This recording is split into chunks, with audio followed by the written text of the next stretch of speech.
সালমা বাবু। ওই দিককার ঘরে থাকে শাহিন, তুমি ওই ঘরে যাও। ম্যানেজার যেভাবে বলেছে সেই মতোই চলবে।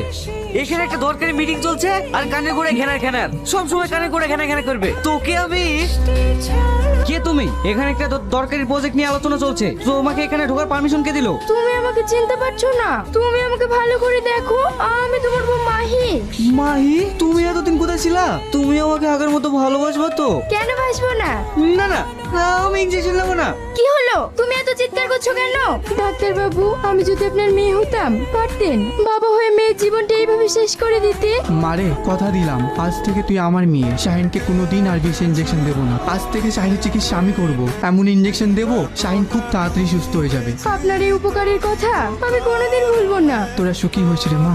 কি গো, আজকে উকিলের আসার কথা ছিল না? আর সালমা তো প্রায় 6 মাস হতে চললো। এর মধ্যে যদি তোমার কোনো চিন্তা করতে হবে না, সব কাজ প্রায় রেডি। আজকে ওগুলো আসবে। দাদা ভালো আছে?